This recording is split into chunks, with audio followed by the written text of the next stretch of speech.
नमस्कार, आप देख रहे हैं बिग न्यूज बिग शो। मैं हूं आपके साथ मुकेश राजपूत। लोकसभा चुनाव की रणभेरी बज गई है।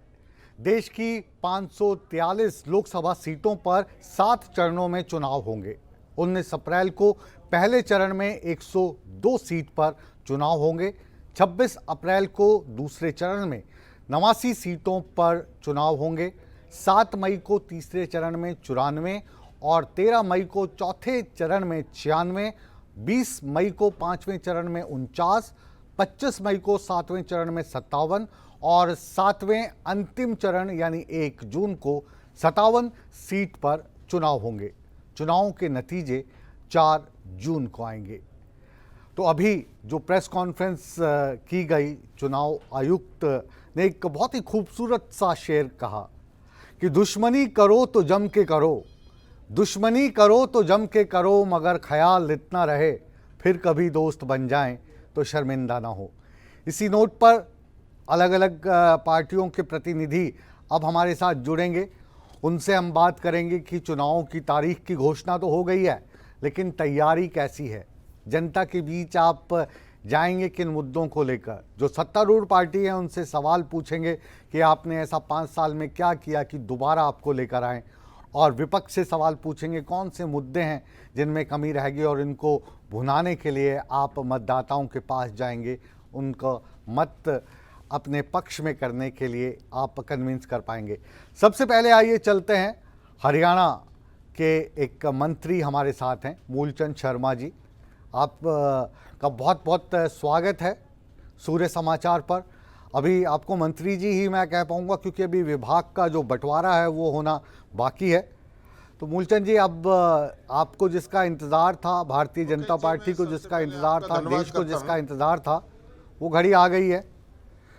तो अब जो चुनाव में जाएंगे, हरियाणा में 10 की 10 सीटें भाजपा के पास हैं, तो जनता में कौन सी ऐसी बात लेकर जा रहे हैं कि आपको फिर से वो 10 की 10 सीटें जितवाएं जिनका आप दावा करते आ रहे हैं कि हम ही जीतेंगे? मुकेश राजपूत जी, सबसे पहले मैं आपका धन्यवाद करता हूं कि देश का सबसे बड़ा त्यौहार, ऐसा ये सबसे बड़ा त्यौहार है जो चुनावी क्षेत्र में है, और डेट की आज घोषणा हो चुकी है। 7 चरणों में चुनाव है। हरियाणा 25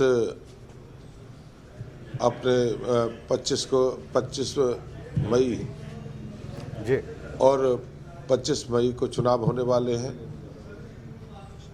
और मैं आपका इस तरह का धन्यवाद करता हूं कि हरियाणा में और पूरे देश में ऐतिहासिक काम हुए। आप कहीं जाइए, किसी भी क्षेत्र में जाइए, हरियाणा की बात करें तो हरियाणा में किस से जाए, किसको लेके जाए। आज हरियाणा में जाके देखिए, दर्जनों हाईवे देखिए, आप दर्जनों रोड देखिए, आप शिक्षा के क्षेत्र को देखिए, आप हॉस्पिटल देखिए, आप जो जिस तरह की भ्रष्टाचार हरियाणा में जननी थी, खर्ची और पर्ची कभी कल्पना भी नहीं थी। हरियाणा से खर्ची और पर्ची खत्म, आम व्यक्ति, गरीब का बेटा ईटीओ लग जाए, डीटीओ लग जाए, तहसीलदार लग जाए, एसीएस लग जाए, ये कभी कल्पना भी नहीं थी। पहले मंत्रियों के रिश्तेदार, उनके करीबी लोग, उनके मित्र लोग ला करते, गरीब व्यक्ति को कभी नहीं हुआ। जितना बड़ा भ्रष्टाचार पेंशन के नाम से, दूसरे के नाम से, जो 1100 करोड़ के आसपास, जो अब ऑनलाइन के बाद ऑनलाइन पोर्टल के थ्रू जो पैसा जाता है, जो जानकारी मुख्यमंत्री ने सदन में दी थी, 1100 कुछ करोड़ रुपए जिसकी बचत हुई है। इस तरह के अनेक काम हैं जो हरियाणा में हुए हैं। मैं कहाँ हर क्षेत्र में अलग अलग कार्य हुए। जी, अभी क्योंकि भारतीय जनता पार्टी से आप ताल्लुक़ रखते हैं, भारतीय जनता पार्टी की सरकार में मंत्री हैं, मनोहर लाल खट्टर साहब की सरकार में आप परिवहन मंत्री थे। अभी यहाँ पर जो नई सत्ता आई है, नए मुख्यमंत्री आए हैं, नायब सैनी, उनमें भी आप कैबिनेट मिनिस्टर होंगे। हालांकि अभी आपको विभाग कौन सा मिलता है इस पर चिंतन चल रहा है। तो 6 सीटें अभी घोषित की हैं 10 में से, और उन 6 सीटों में से जो 3 सीटें हैं उनके उम्मीदवार बदल दिए गए हैं। नए चेहरों के तौर पर हम बात करें तो पूर्व मुख्यमंत्री मनोहर लाल खट्टर करनाल से अपनी किस्मत आजमाएंगे, और अशोक तंवर जो पहले कांग्रेस के भी अध्यक्ष रह चुके, फिर टीएमसी में भी गए उनको सुनीता दुग्गल की जगह टिकट दी गई है। तो ये जो 3 नए चेहरे आए हैं, 3 की टिकट काटी गई, 3 पुराने आए हैं, इसको आप किस तरीके से देखते हैं? देखो, मेरा आपके चैनल के माध्यम से है, भारतीय जनता पार्टी दुनिया की सबसे बड़ी पार्टी है। हर व्यक्ति को अधिकार है चुनाव लड़ने का, संगठन का है चुनाव लड़ाने का काम। और कौन व्यक्ति चुनाव लड़ेगा, कौन लोकसभा का लड़ेगा, कौन विधानसभा लड़ेगा, संगठन ने तय किया है कि अशोक तंवर जी को टिकट सिरसा से दिए, हमारे पूर्व में मुख्यमंत्री मनोहर लाल जी को करनाल से दी है, और बंतो कटारिया हमारी सिरसा से है, बंतो सॉरी कटारिया अम्बाला से है। अम्बाला से। तो मेरा ये कहना है कि अम्बाला से जी जी। मेरा ये कहना है कि बहुत बड़ी जीत होने वाली है, और बहुत बड़ी जीत के लिए जो काम किए हैं, और मुख्यमंत्री जी के पहले भी करनाल से बड़ी जीत हुई थी, आने वाले समय भी करनाल से बड़ी जीत होगी। ऐसी कौन कौन सी चीज़ें हैं जो पिछला ये 10 साल का शासन रहा केंद्र का, और तकरीबन 9.5 साल का आपका हो गया हरियाणा का, तो ऐसी 3-4 चीज़ें जिनको लेकर हम कहें कि जो वोटर हैं उनको आपसे प्यार हो गया है और इस बार भी वोट वो मोदी के नाम पर ही डालेंगे, आप के जो संसद में जाने के लिए जो लोग टिकट लाए हैं उन्हीं को वोट देंगे? कुछ ऐसी उपलब्धियां आप हमें गिनवाइए, इस बहाने आपका प्रचार प्रसार भी हो जाएगा और जनता की याददाश्त भी तेज़ हो जाएगी। मेरा ये कहना है आपके चैनल के माध्यम से, 40 साल का इतिहास देखिए, चलने के लिए रोड नहीं थी, रजवाए नहीं थे, आज किसानों की क्या हालत थी, किसानों की बुरी हालत थी। आज मंडी की, आज हरियाणा में मार्केट कमेटी हर किसान के खेत तक, आज सड़कों का जाल, आज हाईवे का जाल, आज हाईवे जाल देखिए, रेलवे कॉरिडोर देखिए, नए रेलवे देखिए, सारे उद्योग में अच्छे दिए। सबसे बड़ा जीएसटी आज हरियाणा, जीएसटी में छोटा प्रदेश, नंबर 1 जीएसटी में। ये सब विकास के औद्योगिक क्षेत्र में हुआ है, चाहे औद्योगिक क्षेत्र की बात करें या एग्रीकल्चर की बात करें, रेलवे कॉरिडोर की बात करें या हाईवेज की बात करें या शिक्षा के क्षेत्र की बात करें, या जहाँ हरियाणा में देश के प्रधानमंत्री नरेंद्र मोदी जी ने बेटी बचाओ बेटी पढ़ाओ का अभियान पानीपत से दिया था, मुझे उस दिन याद है। और आज बेटियों का आंकड़ा आज 1000 के पीछे 900 के आसपास, जो एग्जैक्ट आंकड़ा नहीं, 900 950 के आसपास बेटियां का आंकड़ा है, ये हरियाणा कर दिखाया। हरियाणा में आज हर 20 किलोमीटर कॉलेज देने का काम किया, बेटियों को फ्री रोडवेज की बस लगाने का काम किया, जो 1 लाख से ज़्यादा आय कम है उनको फ्री शिक्षा देने का, सरकारी में पढ़ाएं, प्राइवेट पढ़ाएं, एडेड में पढ़ाएं, किसी भी क्षेत्र में पढ़ाएं। शिक्षा के क्षेत्र में जितने मुख्यमंत्री मनोहर लाल जी के नेतृत्व में जितना शिक्षा के क्षेत्र में, परिवहन पे, और चाहे रोडों के किसी भी क्षेत्र में जाइए, चिकित्सा में जाके देखिए, आप हॉस्पिटल की बात करें, आज हॉस्पिटलों का मेडिकल कॉलेज आज इतने हरियाणा में है। आज पानी, दक्षिण हरियाणा में पानी पहुंचाने का काम किया। दक्षिण हरियाणा में कभी पानी की कल्पना, जब बारिश का समय, जब 1 महीना हम अपना भियाणी, महेंद्रगढ़, नारनौल के इलाके में पानी देते हैं, पानी का स्टोर करते हैं, रिचार्ज होता है, ये कभी कल्पना थी? कभी थी भी नहीं। जिस नाम के आज व्यक्ति को नौकरी मिला करती थी, नौकरियों की बोर्ड। आप फरीदाबाद से आते हैं और परिवहन मंत्री रहे, तो हम इन दोनों ही विषयों पे बातचीत करते हैं, क्योंकि फरीदाबाद और गुरुग्राम कहते हैं कि हरियाणा के सबसे कमाऊ पूत हैं, और परिवहन मंत्री के तौर पर जो ये आपका कार्यकाल रहा, मनोहर लाल खट्टर साहब जब मुख्यमंत्री थे, अभी नए मुख्यमंत्री आए हैं, तो परिवहन के क्षेत्र में ऐसी कोई उपलब्धि आप हमें गिनवा सकें जो दूसरे राज्यों से अगर हम तुलना करें तो उससे बेहतर है? या परिवहन के तौर पर आपने बताया सड़कें हमने बहुत अच्छी बना दी हैं, तो उसमें जाहिर है कि जो नेशनल हाईवे उसका भी हाथ रहा होगा। नेशनल हाईवे के अलावा जो दूसरी जगह हैं वहाँ पे किस तरीके से विकास हुआ है? बसों की संख्या या जो ट्रांसपोर्ट के जो नियम हैं उनमें कौन कौन से सुधार आपने किए हैं? मुकेश जी, आपको मैं जानकारी दूंगा, जब परिवहन मंत्री बना, जब हरियाणा रोडवेज की मुझसे 3200-3300 बसें थीं जी। आज हरियाणा रोडवेज का जो बेड़ा है, जो बेड़े में होनी चाहिए, आज 5400 का बेड़ा है। आज 5200 बस हम पे, आज इस समय हम पे बस हैं। हमने हरियाणा रोडवेज के बस में एसी, नॉन एसी, ऑर्डिनरी बसों को, मिनी बसों को, और इसके बाद 375 हमने इलेक्ट्रिकल बस हरियाणा में की शुरुआत की। हमने लेटेस्ट मान लो अगर किसी को जानकारी है बस कहाँ है, उससे हमने जोड़ने का अपना पैनिक बटन देने का काम किया। पैनिक से जानकारी हो कहाँ बस है। सवारी को अपने ई टिकटिंग की हमने शुरुआत की। ई टिकटिंग से आदमी को ये भी जानकारी मिलती है भी आदमी, हमने गरीबों को भी 1000 किलोमीटर जाने के लिए सुविधा दी है। जो बीपीएल वाले हैं, गरीबी रेखा के आते हैं, तीर्थ यात्रा कर सकते हैं। ये सबसे पहले हरियाणा ने की है। और हरियाणा ने परिवहन महकमे को जितना हरियाणा के इतिहास में पहली बार परिवहन महकमे में जितनी विकास हुआ है, परिवहन को जितनी बसें दी हैं, परिवहन जितने ऑनलाइन बुकिंग चालू हरियाणा ने की है।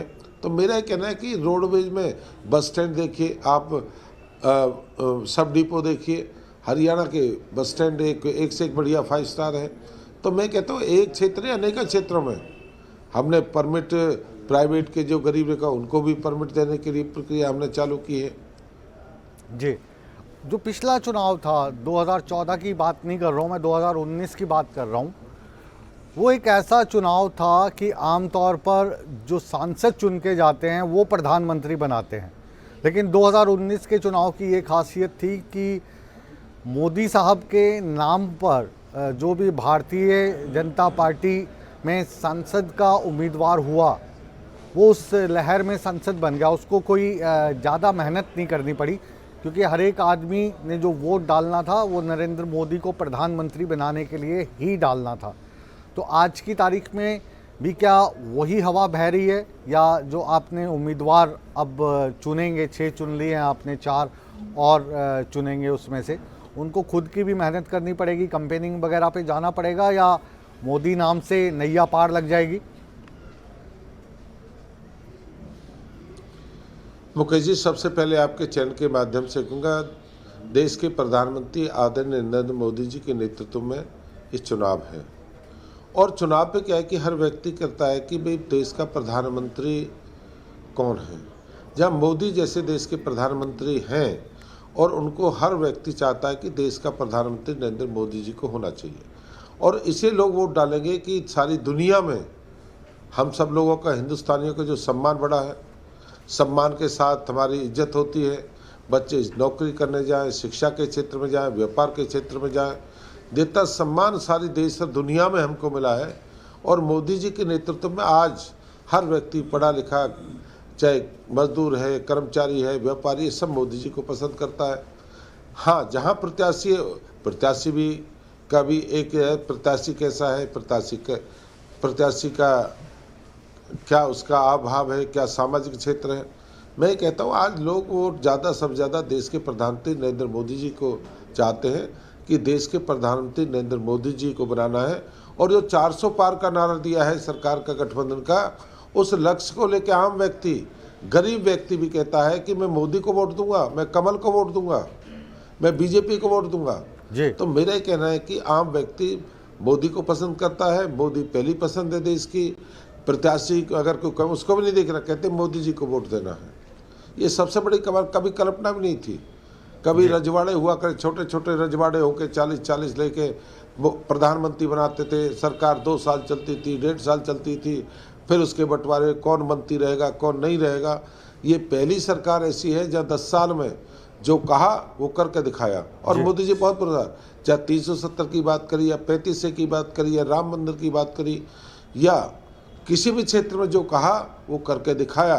देश के प्रधानमंत्री नरेंद्र मोदी जी के नेतृत्व में हर व्यक्ति की पसंद है कि देश का प्रधानमंत्री नरेंद्र मोदी जी को हर व्यक्ति चाहता है। वोट नरेंद्र मोदी जी को डालेंगे और मोदी जी के नाम से 400 पार पूरे देश में पूर्ण बहुमत और 400 पार का जो आंकड़ा है उसको पूरा करेंगे जी। मतलब कोई कंफ्यूजन उसमें नहीं है। और इसी के चलते जो गठबंधन में आपने लोकसभा का चुनाव नहीं लड़ा, दोनों पार्टियां अलग हो गई। मैं बात भारतीय जनता पार्टी की और जेजेपी की कर रहा हूं, क्योंकि अगर उनको सीट दी होती और वो अपने चुनाव चिन्ह पे लड़ रहे होते तो वोटर शायद थोड़ा सा पजल हो जाता कि मैंने तो कमल के फूल पे मोहर लगानी थी, यहाँ पे तो निशान दूसरा है, तो वो शायद वोट की गफलत हो जाती, यही सोचा होगा, इसी के चलते गठबंधन तोड़ दिया। नहीं, ऐसा नहीं है, ऐसा नहीं है। हमारा राज्य का गठबंधन था, हमारा चुनाव का कभी गठबंधन नहीं करा भारतीय जनता पार्टी ने। हम राज्य के दोनों साझीदार थे, हम राज्य में दोनों ने सरकार चलाई और हमने चुनाव का कभी गठबंधन नहीं करा था। चुनाव के हम पहले भी कहते 10 की 10 हम भारतीय जनता पार्टी के हरियाणा में सीट जीतेंगे और 10 के 10 प्रत्याशी जो लोकसभा के होंगे और बहुत बड़ी जीत होने वाली है। हरियाणा की इतनी बड़ी जीत होने वाली है, 10 की 10 सीट पिछले रिकॉर्ड तोड़ने का काम करेंगे। कभी हमने गठबंधन की बात करी, किस दल से गठबंधन है, ना हमने विधानसभा की बात करी, ना हमने लोकसभा की बात करी। हमने कहा था हमारा लोगों से गठबंधन है, पार्टी से गठबंधन नहीं है, लोगों से है और लोगों से कमल के फूल का है, देश के प्रधानमंत्री का गठबंधन है। उसको लेके हम चले थे भी 10 की 10 हमको चुनाव जीतने हैं। ना हमने की सरकार तोड़ी, ना हमने सरकार का, जो लोग जाना है उनका अपना काम है। जी, तो अब मैं आखिरी सवाल आपसे पूछ रहा हूँ और ये आखिरी सवाल विपक्ष को लेकर है, लेकिन विपक्ष ने तो गठबंधन कर लिया है, कांग्रेस की बात मैं कर रहा हूँ। वो आम आदमी पार्टी को एक सीट दे चुके हैं, उस सीट पर जो सुशील गुप्ता हैं आम आदमी पार्टी के, वो उम्मीदवार भी घोषित कर दिए गए हैं। हालांकि कांग्रेस ने अभी सीट घोषित नहीं की है। वहाँ पर एक नाम और आज सुबह सामने आया, कुरुक्षेत्र से अभय चौटाला भी लड़ेंगे। तो ये जो राजनीतिक पार्टी जिसने गठबंधन किया, कांग्रेस और आम आदमी पार्टी की बात कर रहा हूँ, और साथ में इनेलो से अभय चौटाला उतरेंगे, तो लग रहा है आप कुछ चुनौती दे पाएंगे या नहीं दे पाएंगे? नहीं, मेरा आपके चैनल के माध्यम से मुकेश जी एक बात कहना है, कांग्रेस बहुत बड़ी पार्टी रही है, देश की बहुत बड़ी पार्टी, बहुत पुरानी पार्टी है, जिसकी हालत यहाँ होगी। हरियाणा में गठबंधन करना पड़ा, उनकी आप लड़ने की बात छोड़िए, टिक नहीं पाएंगे, बहुत बड़ी आंधी है, टिकने की बातें हैं। आम व्यक्ति चुनाव के, कोई चुनाव लड़ना नहीं चाहता, कोई फॉर्मेलिटी पूरी करेंगे भी, कोई नॉमिनेशन कराएंगे, कोई टिकने वाला नहीं है। चाहे कुरुक्षेत्र में कोई हो, कहीं लड़े, बहुत बड़ी लोगों की, आज लोगों की पार्टी नहीं, लोगों का भरोसा विश्वास है कि हमने मोदी जी को वोट देना है, कमल को वोट देना है। कितने ही गठबंधन कर लें, इन गठबंधनों से कुछ होने वाला नहीं है। ये जो 40-50 साल गए गठबंधनों में गए हैं, देश किस कहाँ से कहाँ चला गया, आज देश कहाँ से कहाँ पहुँच गया, ये कारण है ना। लोग सोचते हैं पहले देश की हालत क्या थी, आज बिना गठबंधन के देश कहाँ पहुँच गया है, सारी दुनिया में सम्मान है। कौन वोट देगा गठबंधन, कोई वोट देने वाला नहीं है। जी, चलिए, हमारी शुभकामनाएं आपके साथ हैं। मई की अगर हम बात करें तो अभी समय है और अच्छी खासी आप तैयारी कर सकते हैं। इसी के साथ शुभकामनाओं के साथ हम आपका शुक्रिया अदा करते हैं। इस दौरान हमारे साथ चंडीगढ़ स्टूडियो से जुड़े हैं केवल ढींगरा जी। बहुत बहुत स्वागत है ढींगरा साहब आपका। और ढींगरा साहब का परिचय भी आप जानते ही हैं, पूर्व मुख्यमंत्री भूपेंद्र सिंह हुड्डा के मीडिया एडवाइज़र रहे जब वो सीएम थे, और आज भी ये मीडिया एडवाइज़र हैं, हमारे अच्छे दोस्त हैं। अब चुनाव की तारीखें नज़दीक आ गई हैं, आपने 10 में से 1 सीट तो दे दी आम आदमी पार्टी को, 9 सीटों की घोषणा आपकी कब होगी? लेट नहीं हो गए? अब तो चुनाव आयोग ने भी प्रेस कॉन्फ्रेंस करके तारीखों का भी ऐलान कर दिया। ढींगरा साहब,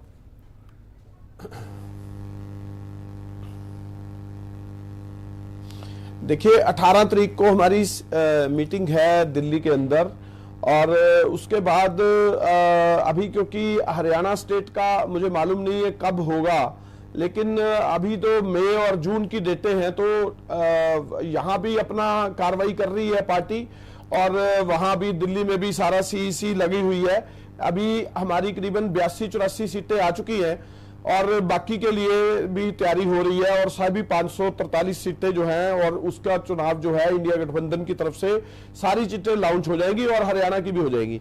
किशन बेदी जी का, किशन बेदी जी मनोहर लाल खट्टर साहब का जो पहला कार्यकाल था 2014 से 19 तक, उसमें मिनिस्टर थे और अभी पॉलिटिकल एडवाइज़र के तौर पर उनसे जुड़े हुए थे, आज जो हमारे साथ जुड़े हैं। बहुत बहुत स्वागत है बेदी साहब आपका। चुनाव आयोग की प्रेस कॉन्फ्रेंस आपने देख ली, अब इस प्रेस कॉन्फ्रेंस के बाद क्या तैयारी है? तारीख आ गई अब तो।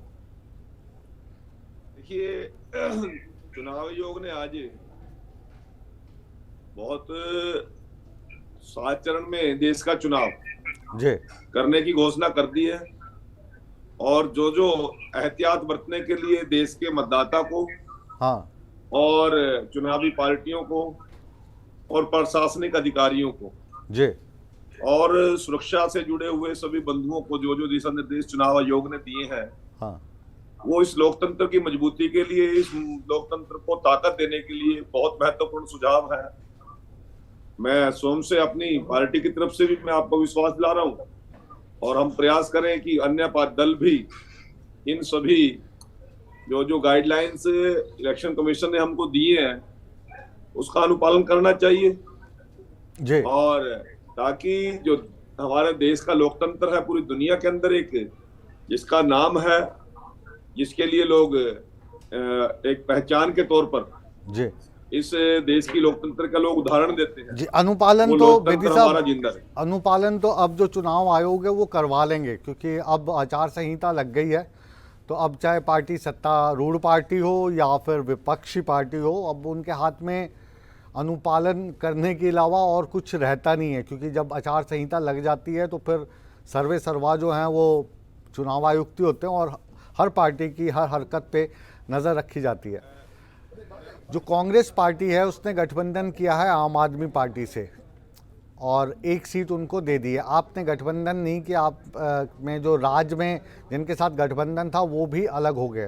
यानी भारतीय जनता पार्टी का जो कॉम्बिनेशन है, अगर ये जो बाकी सीटें हैं ये भी आपके कहे मुताबिक भाजपा के ही प्रत्याशियों को आवंटित की जाती हैं, तो आपका कंपटीशन है कांग्रेस के साथ, आपका कंपटीशन है आम आदमी के साथ, आपका कंपटीशन है जेजेपी के साथ, आपका कंपटीशन है इनेलो के साथ। यानी 4 मुख्य जो पार्टियां हैं उनके मैंने नाम लिए। इसके अलावा जो बहुजन समाज पार्टी हैं वो भी अपने उम्मीदवार खड़े कर सकती हैं, अकाली दल भी आ सकता है क्योंकि उसके साथ भी कोई गठबंधन की बात नहीं हुई है। राजकुमार सैनी को क्यों बोल रहे हो आप? राजकुमार सैनी जी की भी पार्टी है, वो आपके पुराने दोस्त हैं। हाँ मुकेश जी, जी जी आप मेरे सबसे अच्छे दोस्तों में से हो। हाँ, उसमें कोई शक ही नहीं है, मैं तो घर तो पे भी मैं बताता आपसे हूँ। एक हाँ हाँ एक निवेदन, एक बात मैं जो करना चाह रहा था वो मेरी बात बीच में आपने हाँ रोक दी। जी मेरा कुल मिला के कहने का मतलब है कि हम एक सभी लोगों को संविधान के अनुसार हाँ चुनाव आयोग पालन कराए, डंडे से कराए, कानून से कराए, उससे पहले हम डेमोक्रेसी को मजबूत करने के लिए सभी मतदाता के साथ साथ सभी राजनीतिक दलों की भी जिम्मेवारी बनती है। मेरा कहना है केवल इतना ही भाव था। हाँ अब रही बात गठबंधन की और अन्य दलों की, देखो डेमोक्रेसी के अंदर सभी लोगों को चुनाव लड़ने का अधिकार है, जी गठबंधन बनाने का भी अधिकार है, जी परंतु 5 साल एक दूसरे को जी भरकर गालियां देंगे। हाँ पंजाब में गठबंधन नहीं करेंगे, दिल्ली में के अलावा यूपी में गठबंधन नहीं करेंगे, राजस्थान में गठबंधन नहीं करेंगे, गुजरात में गठबंधन नहीं करेंगे, हाँ वहां तो कांग्रेस को गाली देंगे। हाँ और यहाँ पे आके कहेंगे कि आम आदमी पार्टी हम सभी साथ साथ है। हाँ भाई ये साथ साथ कोई उत्तर प्रदेश का मतदाता को जवाब थोड़ी दे रहा आपको। नहीं, वो तो वो भी कहेंगे, गठबंधन वो भी आप गठबंधन करके जाओगे, तो वो बेदी भी साहब गठबंधन तो सुविधा के अनुसार होता है ना। अब देखो, ममता बनर्जी को लग रहा है कि बंगाल में वो स्ट्रांग है तो वो क्यों कांग्रेस के साथ गठबंधन करेगी। आपको हरियाणा में लग रहा है कि आप स्ट्रांग हो तो आप जेजेपी के साथ क्यों करोगे, अकालियों के साथ क्यों करोगे। जहाँ पे कमजोर होता है तो वहाँ पे गठबंधन होता है ना। कांग्रेस ने मान लिया कि हम कमजोर हैं। ये तो कांग्रेस वाले जाने, उनको भी स्क्रीन नहीं, पर आप लेकर आए, बात तो ढींगरा आप- साहब को आप मेरी और बात को आप interrupt कर चौटाला रहे हो, मैं साहब तो को आपसे भी। पूछूंगा। हाँ अभी जी हुड्डा जी का बयान था कि आदमपुर में 5000 वोट भी नहीं आई, भगवंत मान जी भी आए, अरविंद केजरीवाल जी भी आए, सारा कुछ आया। हाँ हम तो इनके साथ चिमटे से भी नहीं छुएंगे आम आदमी पार्टी को। हाँ पंजाब में पानी पी पी के आम आदमी पार्टी कांग्रेस को कोस रही है। हाँ अब यहाँ पे आके गठबंधन, कहाँ का गठबंधन है? डेमोक्रेसी को किसी प्रकार की तो कोई उदाहरण पेश करना चाहिए ना।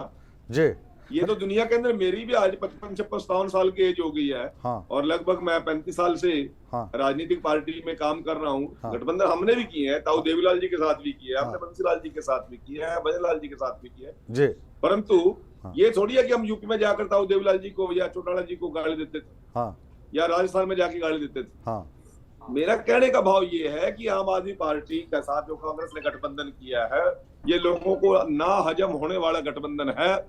और कांग्रेस के लोग तो सीधे सीधा आके ये कह रहे हैं, ठीक है बेदी जी, गठबंधन नेताओं ने किया, मतदाता ने थोड़ी किया आम आदमी पार्टी से। अच्छा हाँ हाँ हाँ, ये कांग्रेस और के जिसे- ढींगरा साहब जुड़े हुए हैं, अगर आप कहें तो उनसे भी मैं इसका जवाब ले लूं। ढींगरा हाँ साहब, बिल्कुल, ढींगरा साहब हमारे बड़े भाई हैं, मेरे मित्र हाँ। हैं। अच्छा, केवल ढींगरा जी का भी थोड़ा नेटवर्क प्रॉब्लम आ रही है, और चौटाला साहब हैं हमारे साथ में जी। रंजीत चौटाला जी हैं हमारे साथ में, या नेटवर्क की दिक्कत आ रही है, या फिर इन्होंने साजिश की है, क्या नाम अपने किशन बेदी जी ने, कि सबके नेटवर्क ही डाउन करा दिए। सत्तारूढ़ पार्टी है ना, ये कुछ कर सकते हैं ऐसा। तो हमारे मुकेश राजपूत जी हैं। जी जी, तो ये आपने दोनों ये के blame- नेटवर्क ही डाउन करवा ये दिए हैं। blame तो- बेदी ये साहब, blame फ्रेम तो नहीं मिल आप- रही है हमें। आज रात तक आपके ऊपर ब्लेम लगने वाला है कि बेदी जी का दोस्ती निभा रहे हैं मुकेश राजपूत जी। जी जी जी, एक ढींगरा जी आ गए मेरा साथ देने के लिए। ढींगरा जी, ये मेरे को लग रहा है साजिशें हो रही हैं आपके साथ। बेदी साहब ने आपका और चौटाला साहब का, दोनों का ही नेटवर्क डाउन करा दिया। साथ में लेकर आए किशन बेदी जी को और ढींगरा साहब को, और ये कह रहे हैं आपकी पार्टी तो कमज़ोर हो गई है, चुनाव में आने से पहले ही आपने आम आदमी पार्टी के साथ गठबंधन कर लिया, जबकि जनता को बड़ी उम्मीदें थी आपसे कि आप ठां कर देंगे, झंडे गाड़ देंगे। केश भाई, हमारा देश लेवल पे 28 पार्टियों के साथ गठबंधन है, सिर्फ अकेली आम आदमी पार्टी के साथ गठबंधन नहीं है। हाँ, तो और मैं NDA आपको एक चीज कहना चाह रहा हूँ, हाँ। 28 पार्टियां जो है वो सारी बड़ी बड़ी पार्टियां हैं देश की। अच्छा, सुनिए, मैं ये कहना चाह रहा हूँ, 28 पार्टियां सबसे बड़ी बड़ी पार्टियां हैं देश की, हाँ, हाँ। जिनके साथ हमारा गठबंधन है, हाँ। और इनका 36 पार्टियों का एनडीए के साथ गठबंधन है। हाँ। अपने गठबंधन को तो बता भी नहीं रहे, अपने तो सिर्फ मोदी जी बता रहे हैं। हाँ। और पिछले दिनों जब 36 पार्टियां थी, वो कह रहे हैं कि हमारी तो होंगी 370 पार, हाँ। और जो एनडीए गठबंधन में उनकी 400 पार। हाँ। तो इसका मतलब ये सिर्फ 30 अपने तरफ से एक हाइपोथेटिकल 30 सीटें उनको एनडीए को दे रहे हैं, तो मतलब कि एनडीए फेल है। इसका अच्छा, मतलब ये है कि आपकी जो पार्टियों के गठबंधन है, आपको ये बताना चाह रहा ढींगरा हूं, जी, आज की डेट में ढींगरा जी सुनो तो सही, सु- आपकी जो बड़ी बड़ी पार्टियां हैं उसमें कौन जी, सी हैं बड़ी बड़ी पार्टियां जिनके साथ आपका गठबंधन है? जी जी, हाँ। उसका मैं बता रहा हूं कि जो पिछला 2019 का इलेक्शन हुआ था, उसमें कांग्रेस को 12 करोड़ वोट मिली थी। अच्छा। और मोदी जी को 22 करोड़ वोट मिली थी, और जो दूसरी जो हमारे साथ पार्टियां हैं उनको 32 करोड़ वोट मिली थी। अब वो 32 करोड़ वोट और 12 करोड़ कांग्रेस की वोट आपस में मिल गए हैं, वो सारी पार्टियां 44 करोड़ हो गई हैं। अच्छा। और बीजेपी जो है वो अब 22 करोड़ वोट पे है। तो आधे आधे पे आ गई है। हमारे पास 44 करोड़ वोट का 2019 का आंकड़ा और इनका 22 करोड़ का है। अच्छा, मतलब ये दावा कर रहे हैं, ये दावा कर रहे हैं इस हिसाब से, क्योंकि अब हार रहे ढींगरा हैं साहब, मोदी जी, ढींगरा साहब, इसलिए सुना भी करो ना, आप सुनते नहीं हो यार। मैं हमेशा चंडीगढ़ में भी आपसे यही कहता था, सुनते नहीं हो आप, और बेदी साहब भी साथ में हुआ करते थे उस वक्त। सुनाओ तो सुनाओ मतलब सर, सुनाओ। अपने इनसे होगी डबल, सुनाओ सर, सुनाओ। भाजपा से डबल हो गया अपना आंकड़ा। जी, जी, तो जी। मोदी साहब दावा कर रहे हैं 400 सीटों का, तो जी, कांग्रेस डबल। को दावा करना चाहिए 800 सीटों का। जी जी, और जो सबसे बड़ी पार्टी में से जो सबसे बड़ी पार्टी है हिंदुस्तान की, भाजपा से अगर गठबंधन हो जाता नहीं। तो ये सारा कलेश ही खत्म हो जाता।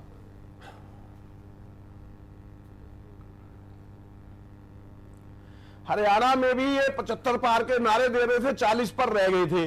अब बात है, ये 400 पार की बात कर रहे हैं, 100 सीटों से नीचे रहेंगे। अच्छा, ये मैं आपको बताना चाह रहा हूं, क्योंकि एनडीए 100 सीटों पे नीचे होगी। हाँ। कहने को 400 कह दे, चाहे 600 कह दे, लेकिन हम जो है इंडिया गठबंधन सरकार बना रहा है, और मोदी जी जो है ओपोजिशन में बैठेंगे। ये मैं आपको दावे के साथ कह सकता जी। हूं। आप ये देखिए कितने मुद्दे थे, युवाओं के मुद्दे हैं, बेरोजगारी के, महंगाई के मुद्दे हैं, किसानों के मुद्दे हैं, भ्रष्टाचार के मुद्दे हैं, छोटे दुकानदारों के, किसानों के मुद्दे हैं। अभी बहुत सारे मुद्दे हैं, अगर उन पे डिस्कशन करें तो मैं आपको सारी बात बताऊं। बताओ। इसमें आप ये देखिए, 20 करोड़ रोजगार मोदी जी ने युवाओं को देने थे, कोई 20 करोड़ रोजगार दिए नहीं।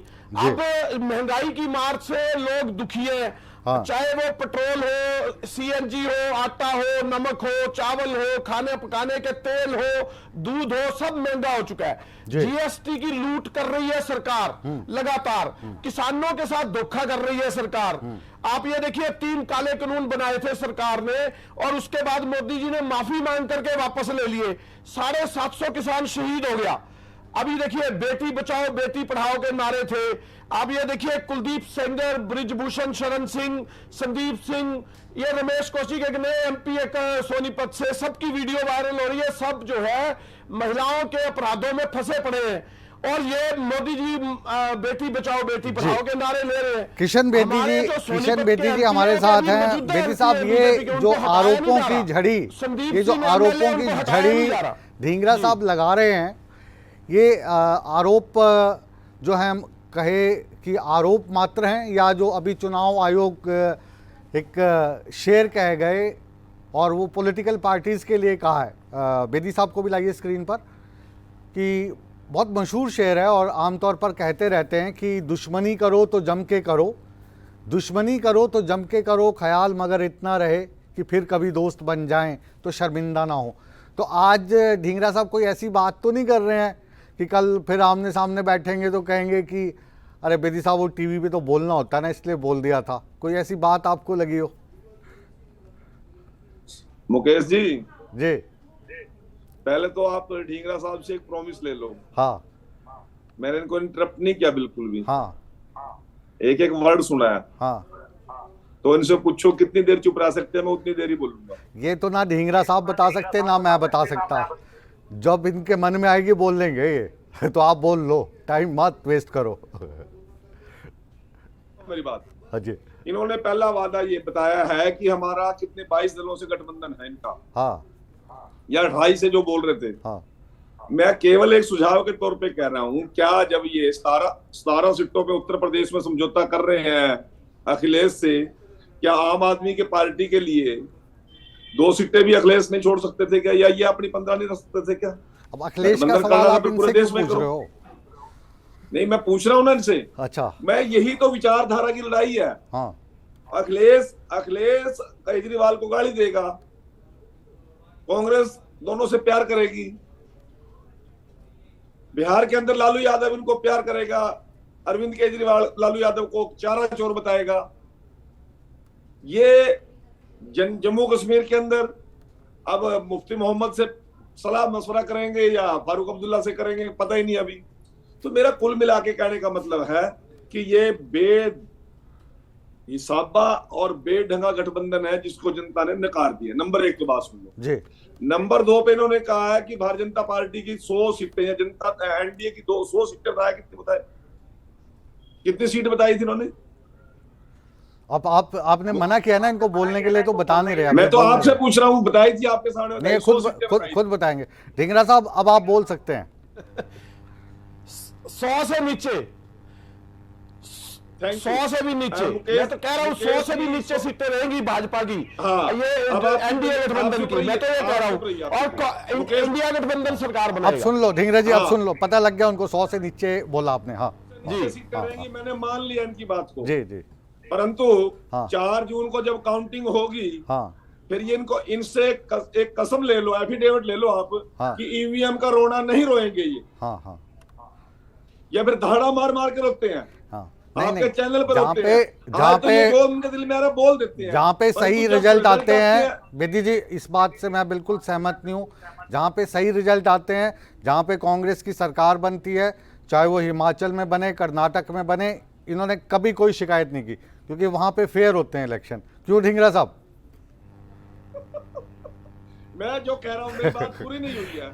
ढींगरा साहब बोल लो। देखिए, सवाल ये नहीं है, हाँ। सवाल ये है हाँ। कि बोल रहा हूं ना, चंडीगढ़ का हाल देखा आपने? हाँ। चंडीगढ़ में किस तरह से जो हमारे अधिकारी है वो 8-8 वोटों को काटते हुए नजर आ रहे हैं वीडियो के ऊपर। वो ईवीएम थी क्या? और सुप्रीम कोर्ट ने किस तरह से फटकार लगाई इनको। हाँ, तो वो गड़बड़ की हिमाचल के तो अंदर 6 सुनिए हाँ। हिमाचल के अंदर 6 एमएलए को उठा करके, सुनो, खट्टर साहब की टीम में उठा के लेके जाती है एमएलए को, वहां भेज रहे हरियाणा की गाड़ियां, और वो 6 एमएलए को उठा कर लेके जाती है। जी तो जी।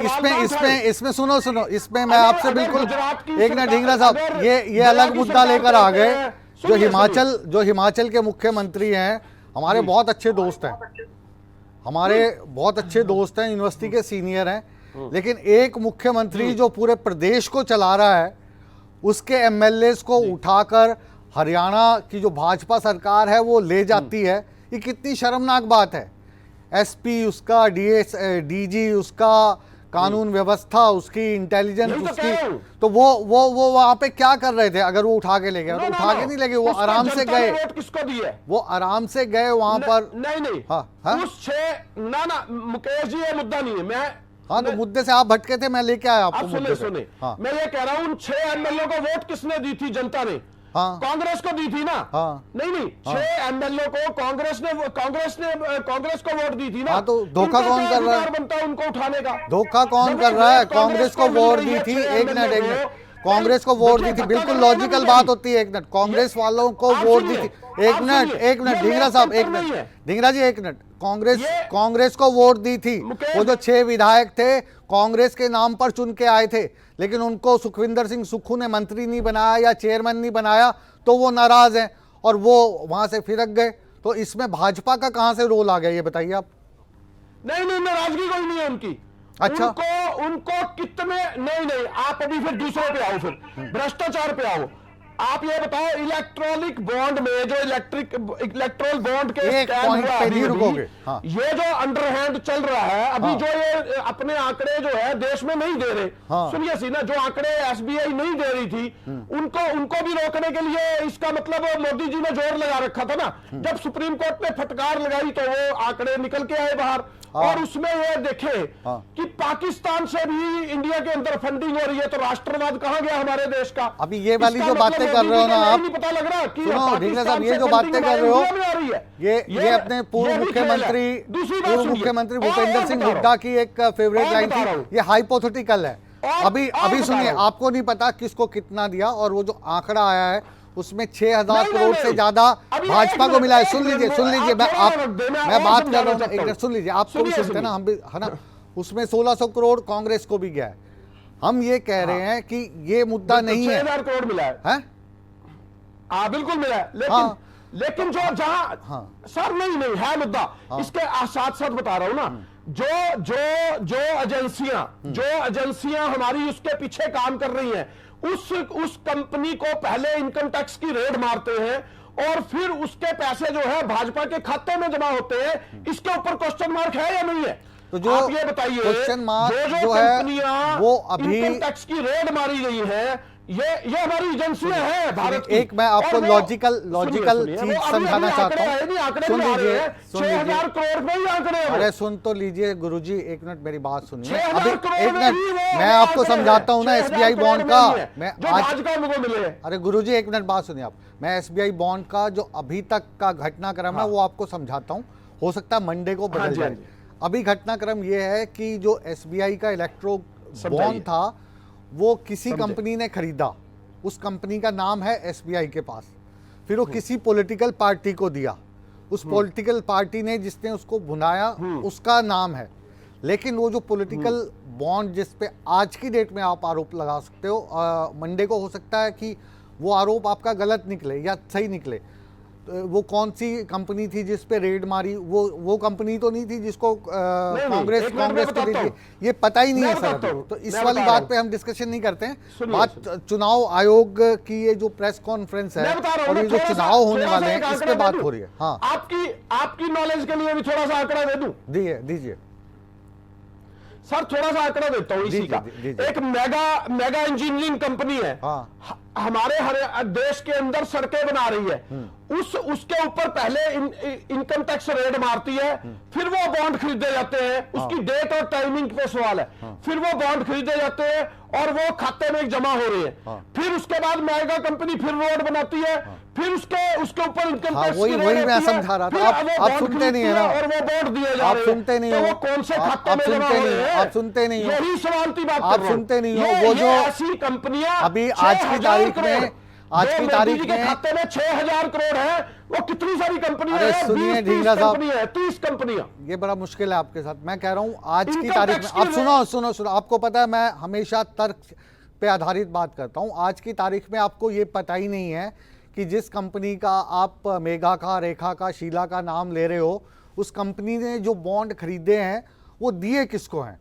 अभी तो आप यूट्यूब से मिली जो ज्ञान है, यूट्यूब यूनिवर्सिटी से जो मिला ज्ञान है, उसको आप एक चैनल पर बखारने की कोशिश कर रहे हो जो तथ्यों पे आधारित नहीं है। आप हो सकता है वो ठीक हो, लेकिन उसके लिए आपको No, no, no. जब एक मिनट सुनिए, No, जब no. अरे सुनिए ना सर, जब हाँ. एसबीआई जो क्रमांक नंबर है बॉन्ड संख्या का, जब वो सुप्रीम कोर्ट में अगर वो जमा कराती है तो उस क्रमांक के आधार पर जब आप सोमवार को या मंगलवार को ये तर्क देंगे तब इस तर्क को माना जाएगा। ये मैं कह रहा हूं बेदी साहब जी, क्योंकि सत्तारूढ़ पार्टी आपकी है तो मैं जितना तो अभी सिर्फ मैं तो अभी बता रहा हूं ये गड़बड़ हुई है। हाँ तो वही मैं कह रहा हूँ ना। अब वो जो आप मेगा शीला का नाम ले रहे हैं, वो क्या पता वो वाले बॉन्ड कांग्रेस को दिए हो, इस करके सरकार ने छापे मारे हो, आपको थोड़ी ना पता किसको दिए हो। तो अभी तो आप वैसे ही हवा में बात कर रहे हो। किशन बेदी जी सरकार आपकी है हरियाणा में, जो रेड हो रही है ना, सरकार आपकी है केंद्र में, तो जो अच्छी बातें हैं वो भी आपकी, लेकिन जो कमियां हैं उसके आरोप भी आपको सहने पड़ेंगे, उनके जवाब भी देने पड़ेंगे। तो अभी ऐसी कौन कौन सी चीज़ें हैं जिनको लेकर हम जाएं और उस पर जो कांग्रेस है वो सवाल ना उठाए, उस पर जो आम आदमी पार्टी है वो सवाल ना उठाए, उसमें AIDM के सवाल ना उठाए, TMC सवाल ना उठाए। देश में ऐसे कौन से मुद्दों को आप लेकर जा रहे हैं?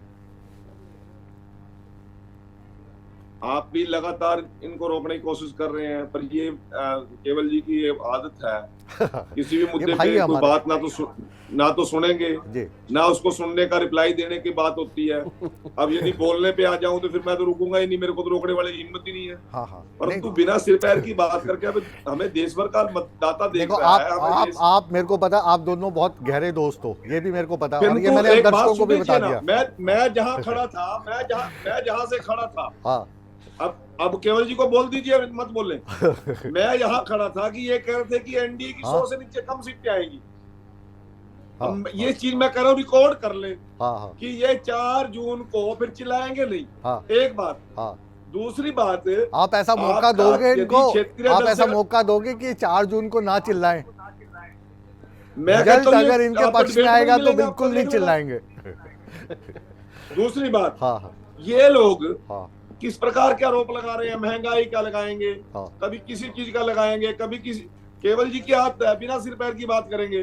मैं एक बात पूछना चाहता हूँ, ये केवल जी को अकेले को महंगाई चुभ रही है, देश की जनता को चुभ रही है? जी जी, आप दोनों मेरे साथ बने रहिए। एक बहुत ही वरिष्ठ नेता है और उनका ताल्लुक ना भाजपा से है ना कांग्रेस से है, इंडिपेंडेंट है और अपने दम पर ये इंडिपेंडेंट चुनाव जीत कर आए। और हरियाणा की राजनीति में घराने की बात करें तो देवीलाल जी का नाम कौन नहीं जानता। तो जब वो उप प्रधानमंत्री थे तो कहते हैं कि सत्ता जो है रणजीत सिंह चौटाला ही चलाया करते थे, क्योंकि उनके बेटे हैं।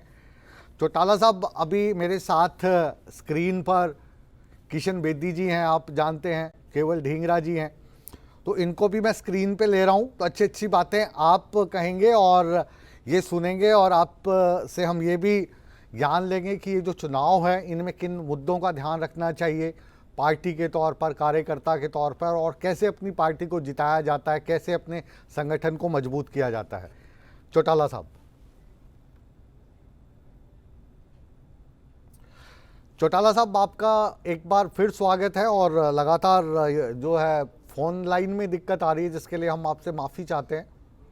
आपको अब मेरी आवाज़ आ रही हो तो मैं आपको बताना चाहूँगा। कोई नहीं, जो चल रहा है इसी से काम चल रहा है। हाँ बिल्कुल बिल्कुल बिल्कुल जी, बिल्कुल तो बहुत आ रही है। ये ढींगरा साहब भी बैठे हैं, ये हुड्डा साहब के मीडिया एडवाइज़र हैं, किशन बेदी जी भी बैठे हैं, ये खट्टर साहब के पॉलिटिकल एडवाइज़र थे। और आपसे बड़ा एडवाइज़र तो हमें कोई मिल ही नहीं सकता, क्योंकि आप तो चौधरी देवीलाल के एडवाइज़र थे, बेटे भी थे उनके, और पूरी सरकार हिंदुस्तान की चलाते थे जब वो प्रधानमंत्री थे। तो आप क्या एडवाइस देंगे हमारे दर्शकों को, वोटर्स को, कि इस बार जब वो वोट डालें किन किन चीज़ों का ध्यान रखें, कौन सी चीज़ें भूल जाएं, कौन सी याद रखें?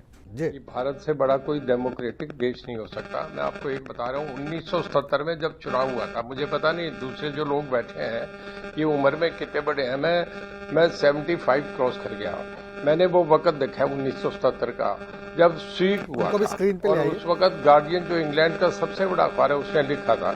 जी हेलो, जी जी जी जी ये सुन रहे हैं आपको। उसने लिखा था कि I salute Indian people who are so democrat कि they are hungry, they are without clothes, but they are so much aware about the democracy. This was the reaction after 77 election. मैं आपसे बता रहा हूँ, पंडित जवाहरलाल नेहरू 1952 में, 57 में और 62 में 3 बार देश के प्रधानमंत्री बने। जी उस वक्त रीजन अलग थे, देश आजाद हुआ था, महात्मा गांधी की बहुत बड़ी लीडरशिप थी, ब्रिटिशर्स का राज गया था और लोगों ने बहुत संघर्ष के बाद आजादी ली थी। सुभाष चंद्र बोस पटेल साहब का बहुत बड़ा रोल था जी और उसके बाद वो 3 बार बने। उसके बाद आज तक कभी भी कोई 3 बार प्रधानमंत्री नहीं बना। इंदिरा जी को भी बीच में एक ब्रेक मिल गई थी 77 में जी और उसके बाद मोदी साहब दूसरे देश के नागरिक हैं जो तीसरी बार देश के प्रधानमंत्री बनेंगे। ये बहुत बड़ा, इंग्लैंड अमेरिका में भी 2 बार प्रेसिडेंट बनते हैं, इंग्लैंड में भी कभी कोई 15 साल नहीं बना।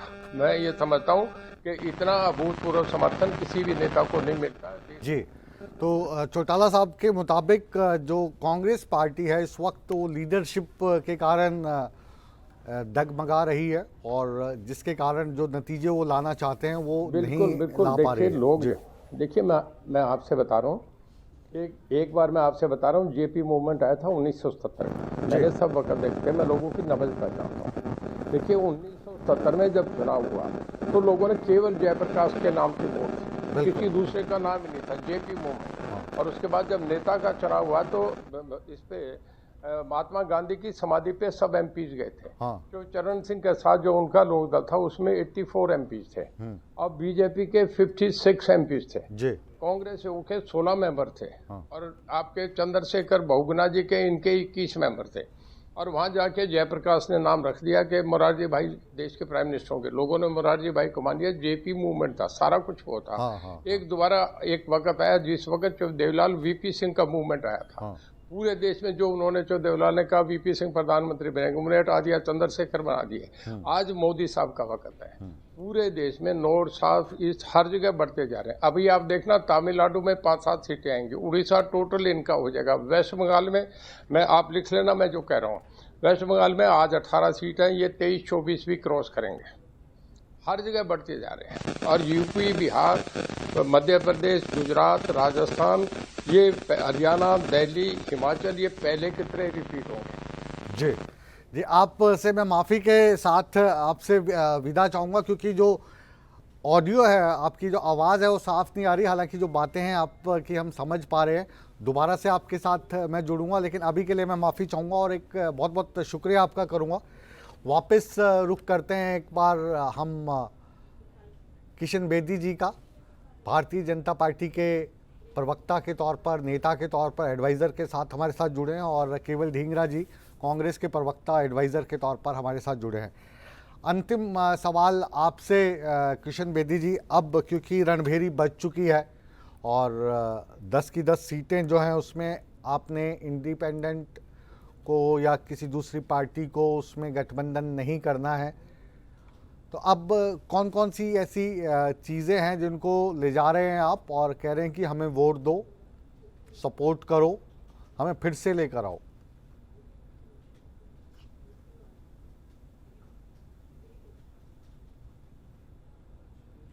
मुकेश जी, जी आपको आवाज आ रही है ना? हाँ, आ रही है। तो मेरे साथ लगता है कि दूसरी साइड से कैप्टन अजय सिंह जी भी जुड़े हुए हैं।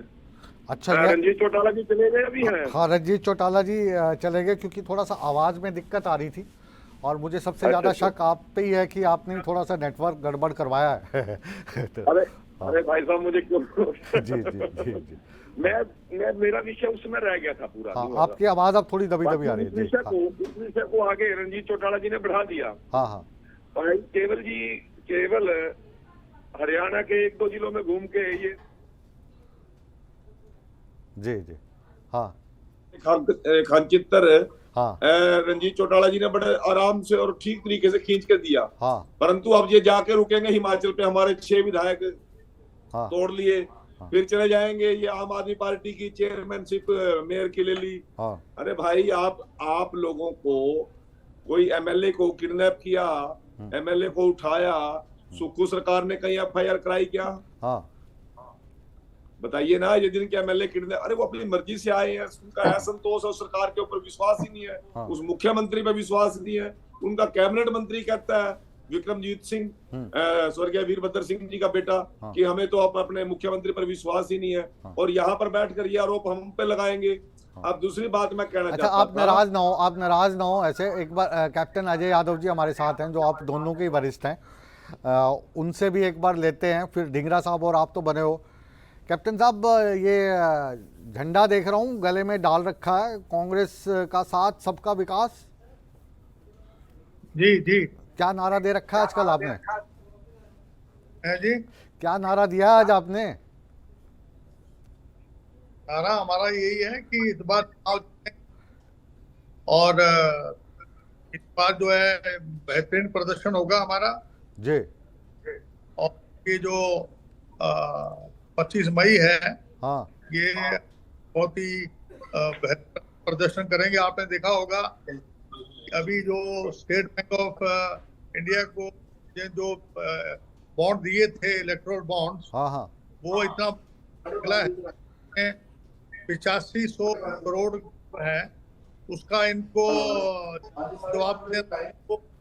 ऐसे ऐसे कंपनियां हैं जो जिनको ईडी का जो लगी थी, उनसे मैंने सुना है कि ईडी वालों ने या टैक्स वालों ने तो उन पे छापे मारे जिन्होंने कांग्रेस को बॉन्ड दिए थे। 1600 करोड़ रुपए कांग्रेस वालों को देगी अलग अलग कंपनियां, उन वालों पे मारे छापे, मेरे को ऐसा सुनने में आया। जवाबदेही जो चाहिए, सरकार को बताना चाहिए। जो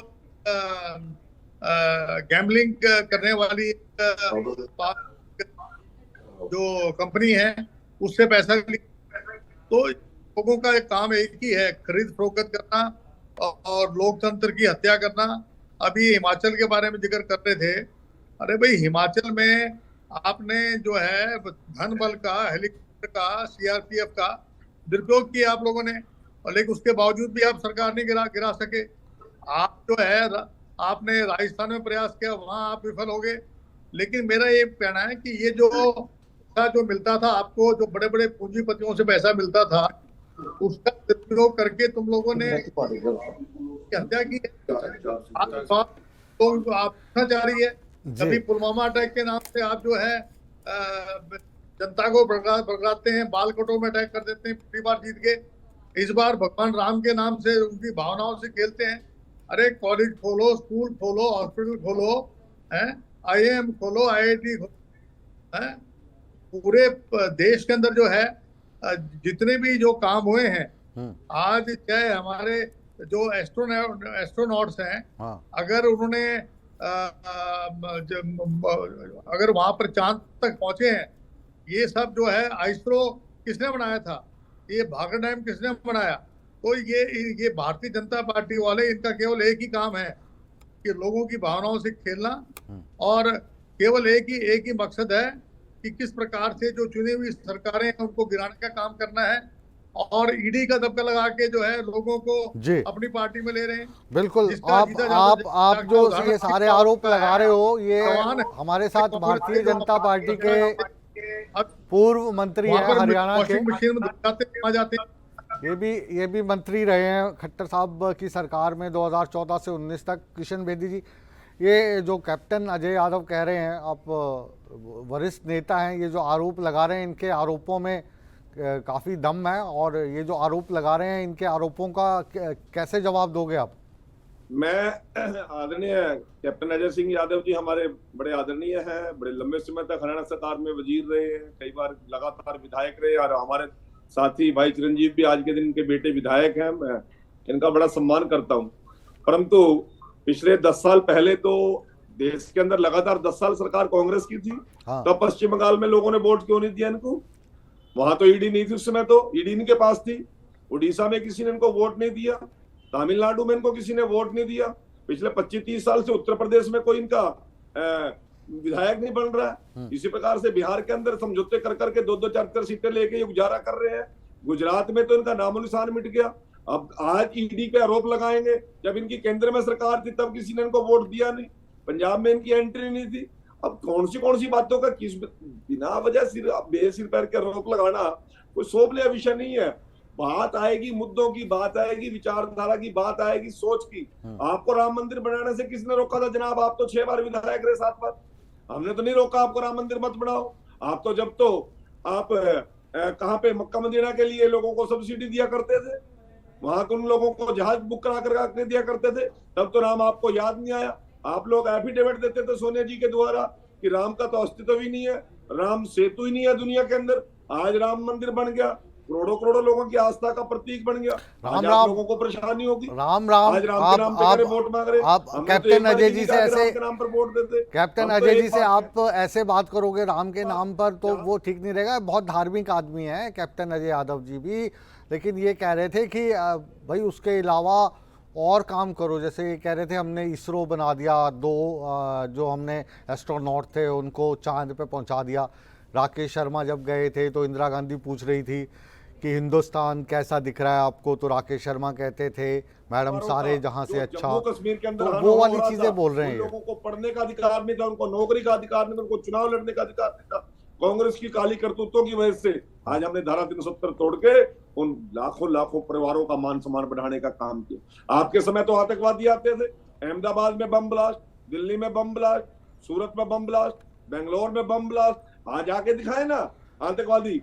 जम्मू की बॉर्डर तो पार करेगा, श्रीनगर कश्मीर का बॉर्डर तो पार करेगा, परंतु पठानकोट में एंट्री नहीं करेगा, क्योंकि उसको पता है कि मोदी है तो मुमकिन है। हाँ, मोदी है तो नामुमकिन है, मतलब अंदर आना, ऐसा बोलो। हाँ, ठीक है। मोदी है तो मुमकिन है इस बात के लिए कि वापस अपने पैरों वापस नहीं जाओगे, हाँ। क्योंकि सरकार का शेल्टर नहीं होना आतंकवादियों को। नहीं, पहले कुछ 6 साल के अलग बच्चे मतलब हमारे निकल गया सैनिकों पर पथराव करते थे। ढींगरा साहब ने भी अपनी डायरी में काफ़ी सारे पॉइंट्स नोट किए हैं, क्योंकि आखिरी दौर है चर्चा का। ढींगरा साहब आपको उंगली उठाने की ज़रूरत ही नहीं थी, आपको मैं वैसे ही देख रहा हूँ, और डायरी में जो लिख रहे हैं उस पर भी मैंने निगाह मार दी। अब आपके पास 2-3 मिनट है, तो आप बोलिए और फिर आज का जो विशेष बुलेटिन है इसको हम विराम देंगे। जी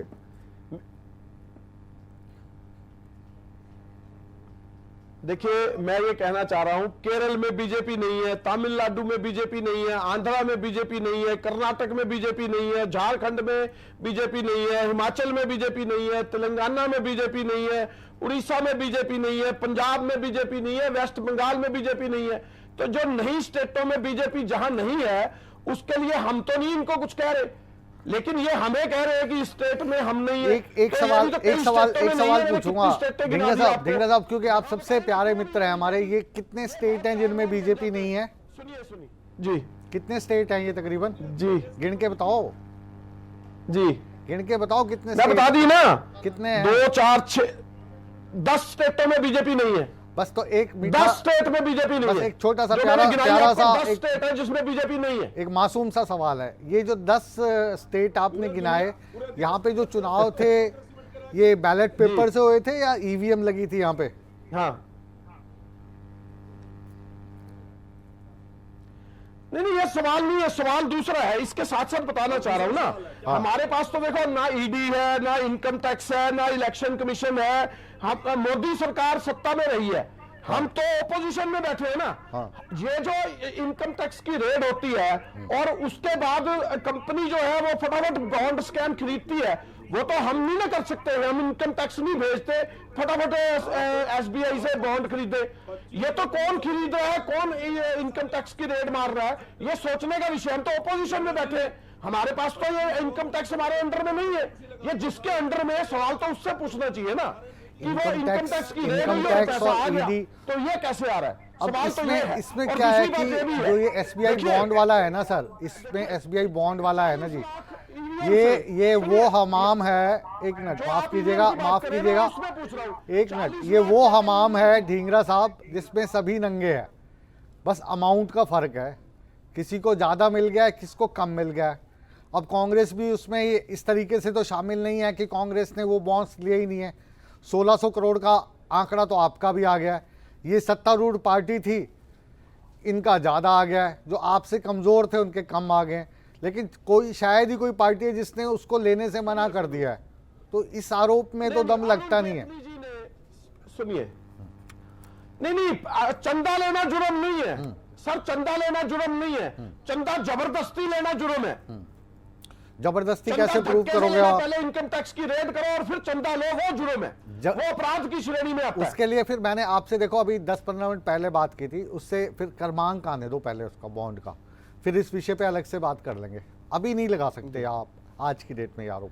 बिल्कुल ठीक है। दूसरी बात एक और कहना चाहूंगा, हाँ। देखिए मोदी जी के टाइम पे एक सेकंड और थोड़ी सी बात, हाँ। मोदी जी के टाइम पे पुलवामा ब्लास्ट हुआ था, उसका बारूद कौन लेकर के आया था बताया तो नहीं अभी तक। ये कह रहे थे कि पहले ये होता था, पहले वो होता था।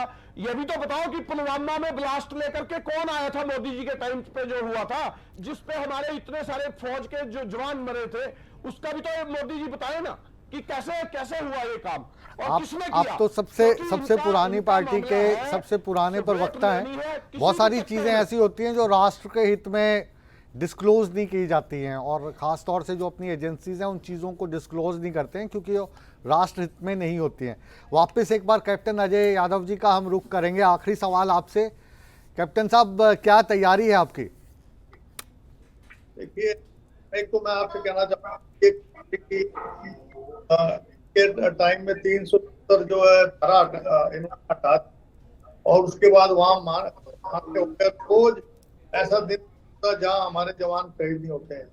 दूसरी बात, जहाँ राम मंदिर की बात है, राम मंदिर कोई बीजेपी का ट्रेडमार्क नहीं है। हाँ ये कोर्ट के आदेश से ऐसा हुआ है। हाँ और प्रस्ताव की राम है वो हर कण है। और अगर हमने राम के मंदिर के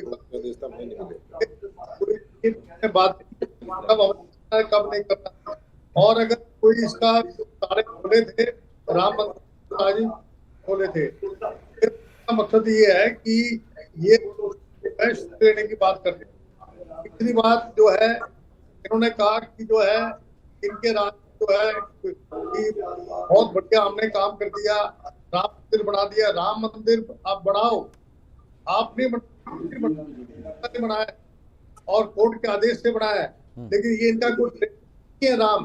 राम को जब अगर बारिश नहीं होती है, बिल्कुल बिल्कुल सही कह रहे हैं किशन बेदी जी। राम जो है हमारे सबके हैं, और जितना आप मानते हो वो कैप्टन अजय यादव भी मानते हैं, ढींगरा साहब भी मानते हैं। तो राम वाला जो है वो क्रेडिट आप मतलब ये भी तो राम को मानते हैं। अभी देखो जो इन्होंने तिरंगा भी लगा रखा है उसमें भी हमारा झंडा है ना, तो उसमें भी रंग दिखता है एक। हाँ, तो वो तो सभी के ही हैं। बात जो इन्होंने कही, एक बार जय श्री राम तो बुलवा दो। तो जय श्री राम बोल देंगे, बोल दो जी कैप्टन अजय यादव जी। जय श्री राम बोलने में क्या दिक्कत है अपने को? तो सिया राम बोलेंगे, सिया राम, हाँ सिया राम बोलते हैं। हाँ और बात ये है हाँ कि ये बोले कि गौर से मुर्दाबाद ही बोल के दिखा दे मेरे को। हैं? गौर से मुर्दाबाद बोलो, आप जैसे बोलो गौर से मुर्दाबाद, बोलेंगे गौर से मुर्दाबाद, कौन से? गौर से मुर्दाबाद बोलो। हाँ महात्मा गांधी के जो कातिल हैं हाँ उसको मुर्दाबाद बोल के दिखाओ। हाँ तुम्हारी जो तुम्हारी है गौर से वाली संस्कृति, हमारी महात्मा गांधी की संस्कृति है। और जहां तक सवाल है बॉन्ड का, अभी मुकेश जी कांग्रेस छोड़ेंगे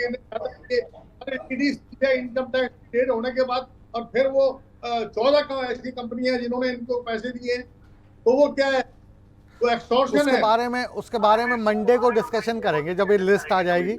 फिलहाल आज का जो अपना मुद्दा रहा है, और जो मुद्दा था वो जो चुनाव आयोग ने तारीखें घोषित की थी, तो कौन कौन सी पार्टीज के क्या क्या जनता के बीच में जाके रखेंगी, तो उसका जो लबो लबाब है एक अलग अंदाज में, चुटीले अंदाज में या चटपटे अंदाज में, वो पार्टी के अलग अलग नेताओं के जरिए आपके सामने आ ही गया होगा। तो अब ये जो अगले 2-2.5 महीने हैं ये काफ़ी ज़्यादा रोचक रहने वाले हैं। तो आप लगातार सूर्य समाचार देखते रहिए। नेता, अभिनेता और कार्यकर्ताओं की क्या भावनाएं हैं, कहाँ पे क्या चल रहा है, ये हम आपको दिखाते रहेंगे। फिलहाल कैप्टन अजय यादव जी आपका, केवल ढींगरा जी आपका, और कृष्ण बेदी जी आपका बहुत बहुत शुक्रिया, और रंजीत सिंह चौटाला और मूलचंद शर्मा जी भी हमारे इस परिचर्चा का हिस्सा बने। आप दोनों को अभी बहुत बहुत शुक्रिया, और तमाम दर्शक जिन्होंने हमारे इस बिग न्यूज़ बिग शो के स्पेशल एडिशन को देखा, आपका भी बहुत बहुत शुक्रिया। बिग न्यूज़ बिग शो के इस स्पेशल एडिशन को अब यहीं पर विराम देंगे, लेकिन आप कहीं मत जाइए, बने रहिए हमारे साथ, क्योंकि बिग न्यूज़ बिग शो के बाद भी सूर्य समाचार पर खबरों का सिलसिला लगातार जारी है।